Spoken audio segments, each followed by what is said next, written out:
E aí, moçada? Beleza? Tranquilo, né? Espero que todo mundo esteja bem, esteja em paz, em casa estudando. Show de bola, é isso aí. Continue firme porque você vai conseguir, beleza? Então, nossa aula de hoje, galera, vai falar de pirâmide, tá? Continuando nossa aula de geometria espacial, hoje o tópico é pirâmide. Então, professor, o que é uma pirâmide, né? Pirâmides são figuras tridimensionais que têm uma base, que é um polígono convexo, e todas as demais faces são triângulos, ou seja, essa pirâmide é uma pirâmide de base quadrangular, ou seja, porque a sua base é um quadrilátero, tá bom? Mas eu posso ter uma pirâmide de base pentagonal, hexagonal, octogonal, não importa a base da pirâmide, os seus lados sempre serão triângulos. Show de bola! Temos como exemplo a pirâmide do Egito, né? É uma pirâmide muito conhecida nos livros de história, né? Todo mundo já estudou sobre isso. E aí, como é que é formada a pirâmide? Gente, a pirâmide é a união de todos os segmentos até um ponto fora da base, que é chamado de vértice. Então, você percebe que você tem uma base, você tem aqui um vértice. Então, eu uno todos esses pontos daqui, ó, tá? Unindo todos esses pontos a um vértice, é formada uma pirâmide. Beleza. Todo mundo sabe que uma pirâmide é um polígono convexo, né? Lembrando de definição de polígono convexo. Um polígono ele é chamado de convexo quando dá dois pontos. O segmento de reta que une esses dois pontos está contido dentro do polígono. E aí, vamos estudar os elementos da pirâmide, beleza? Então, olha só, na base, todos esses pontos da base são chamados de vértices, beleza? Tranquilo, professor. Temos a altura da pirâmide e temos a diagonal da base, né? O que é a diagonal? É o segmento de reta que une dois pontos não consecutivos. Porque se unir dois pontos consecutivos, gente, não vai ser diagonal, vai ser chamado de aresta, tá bem? Veja comigo, ó. Isso daqui, ó, é chamado de aresta. Agora, se eu ligar do A2 para o A5, é chamado de diagonal da base. Temos aí a nomenclatura: pirâmide quadrangular, pirâmide reta e pirâmide oblíqua. Qual a diferença da pirâmide reta para a pirâmide oblíqua? Quando ela é oblíqua, ela é inclinada, tá? Quando ela é reta, o vértice bate justamente lá no centro da base.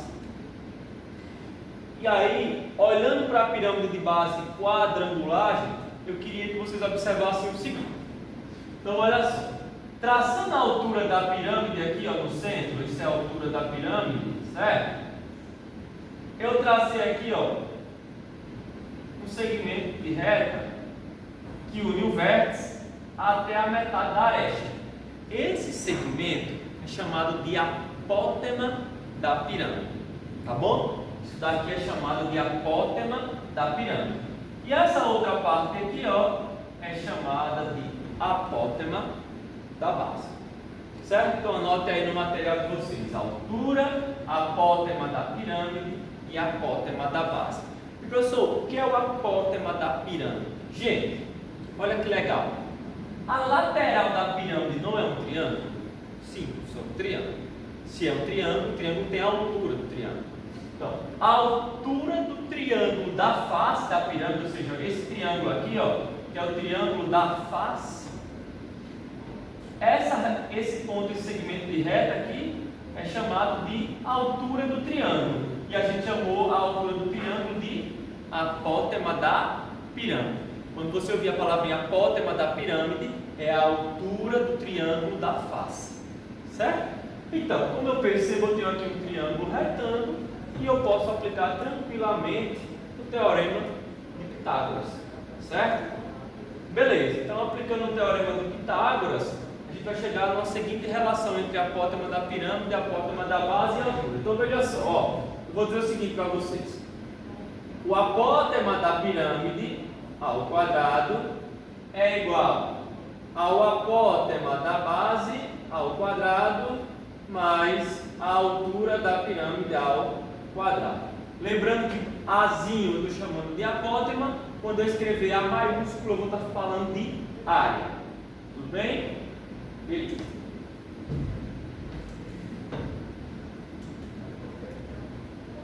A seguir, gente, está aqui a planificação da pirâmide. O que é a planificação da pirâmide, professor? É colocar a pirâmide no R2. Então tem uma pirâmide de base aqui pentagonal e está aqui a planificação dessa pirâmide, certo?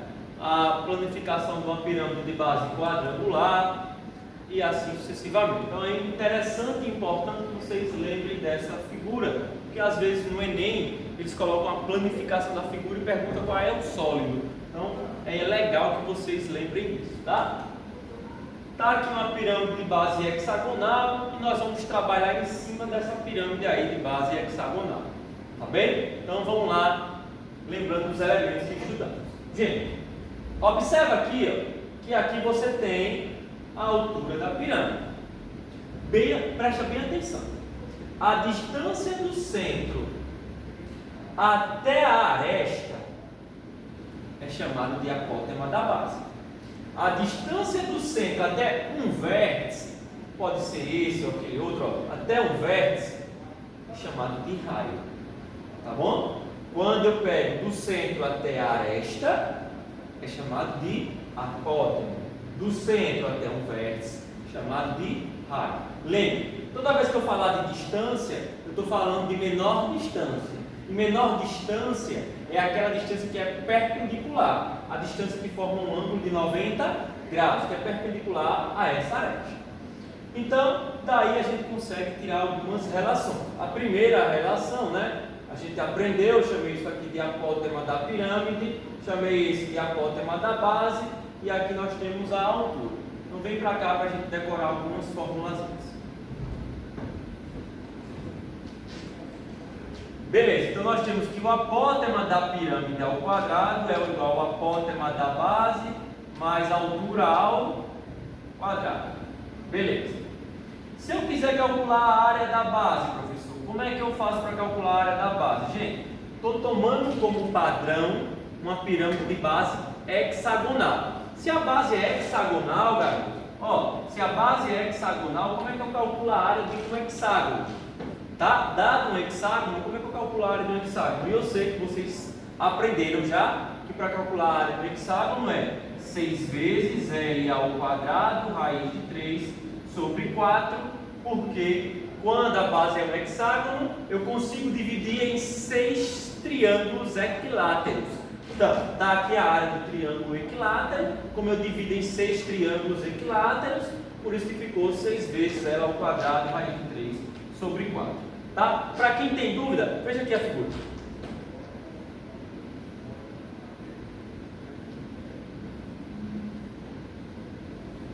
Ó, dado esse hexágono, percebe?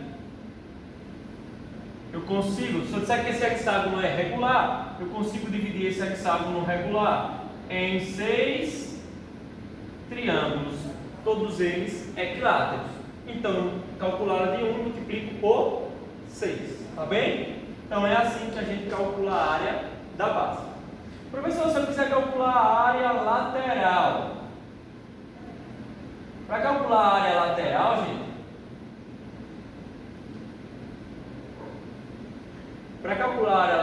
gente, eu vou fazer o seguinte: a lateral de uma pirâmide são triângulos, certo? Se você analisar aqui, ó, as laterais da pirâmide, ó, são triângulos, certo?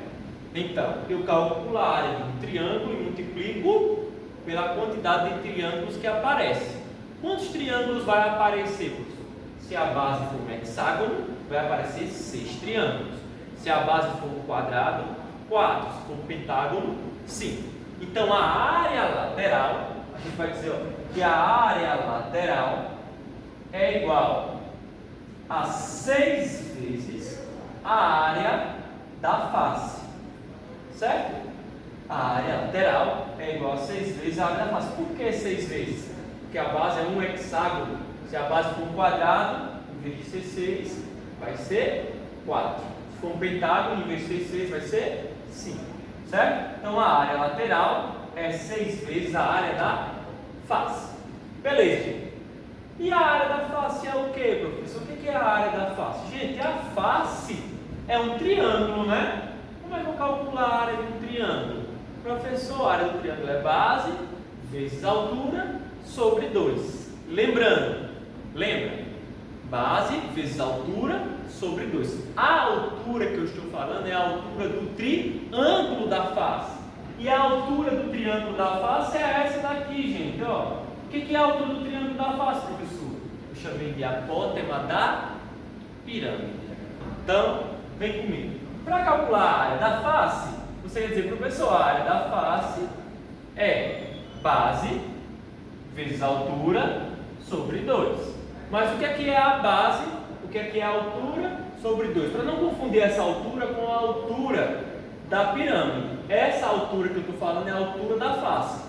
E a altura da face eu disse que era o quê? Apótema da pirâmide. Então, no lugar desse H, gente, eu tiro o HA, tá bom? E vou botar a apótema da pirâmide. Então, ficou base vezes o apótema da pirâmide sobre 2. Professor, o que é esse B de base? Base é o tamanho da aresta da base, certo? É o tamanho da aresta da base. Então, fica atento a isso para você não errar, beleza? Então, aqui é a área da face. Professor, se você quiser calcular a área total, como é que eu calculo a área total da pirâmide? Como é que eu calculo a área total? Total é a base mais os lados. Então, a área total da pirâmide é a seguinte: a área total é igual à área da base mais a área lateral. Tudo bem? Show de bola. E agora vamos calcular o volume da pirâmide. Como eu calculo, professor, o volume de uma pirâmide? Vem comigo para eu te mostrar. Usaremos o princípio de Cavalieri. Então, o que é que eu fiz?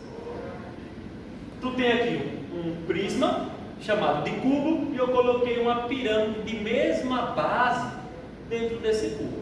Percebe que o volume do prisma é maior que o da pirâmide, ou seja, o volume do cubo é maior que o da pirâmide, certo? Sim, professor, certo. Foi analisado pelo princípio de Cavalieri que sólidos que têm a mesma área da base e a mesma altura, eles têm o mesmo volume. Então, olha só, essas três pirâmides, azul, amarela e vermelhinha, elas têm a mesma área da base e têm a mesma altura. Logo, elas têm o mesmo volume. Show? Beleza, professor? E o que você conseguiu perceber? Que em um cubo eu consigo colocar três pirâmides. Tá certo? Em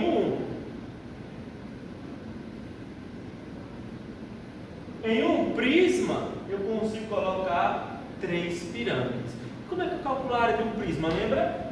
Professor, o volume de um prisma, então como eu calculo o volume de um prisma? O volume de um prisma, gente, é a área da base vezes a altura. Porém, como eu estou trabalhando com a pirâmide e cabem três pirâmides dentro, equivale que o volume de uma pirâmide é a terça parte do volume do prisma. Então é a área da base vezes a altura sobre 3. Essa aqui é a formulazinha do volume. Tá bem? Show, tranquilo, super fácil, né? Substituindo os valores, a gente consegue encontrar aqui vários resultados. Não é difícil. Difícil vai ser você lembrar dessas fórmulas na prova, né? Mas interessante que você sempre esteja revisando, olhando, estudando para que você não esqueça. Ok, gente. E seguindo aí, para finalizar, nós vamos falar um pouquinho de tronco de pirâmide. Professor, o que é um tronco de pirâmide? Se eu tiver uma pirâmide e seccionar essa pirâmide transversalmente, cortar ela transversalmente, se eu secciono essa pirâmide transversalmente, certo? Eu consigo aqui, um tronco de pirâmide, certo? Então, em algumas provas, você vai ouvir falar o cara pedindo o volume do tronco da pirâmide. Professor, como é que eu calculo o volume do tronco da pirâmide? Então, eu vou colocar aqui para vocês a fórmula do volume do tronco. Os livros didáticos, eles usam razão de semelhança entre a pirâmide grandona e essa pirâmide menor, certo? Porém, também tem uma formulazinha do volume do tronco que eu quero que vocês anotem aí no material de vocês. Então, o volume do tronco da pirâmide é dado por essa forma. Vem comigo. Galera, o volume do tronco eu vou pegar a altura do tronco sobre 3, certo? Multiplicar pela área da base maior, mais a área da base maior vezes a área da base menor, tirar a raiz mais a área da base menor. Vem aqui comigo. Não é difícil não. Ó, olha aqui. Aqui é o tronco, certo? Então, eu pego a altura do tronco, certo? Divido por 3. Aí faço a altura do tronco sobre 3 vezes a área da base maior. Quando eu falo base maior, é a base aqui, ó, dessa pirâmide, certo? Essa é a base maior e essa aqui é a base menor. Então, a altura do tronco dividido por 3, abre parênteses, área da base maior, mais a área da base maior vezes a área da base menor, tira a raiz, mais a área da base menor. E assim a gente calcula o volume do tronco, que você vai aprender na aula de exercícios. Tudo bem? Então daí a gente finaliza a parte de pirâmide. Beleza, gente? Um beijo, se cuidem, continuem estudando, não desistam que vocês vão conseguir o objetivo de vocês. Beleza, guerreiro? Valeu, forte abraço e até a próxima.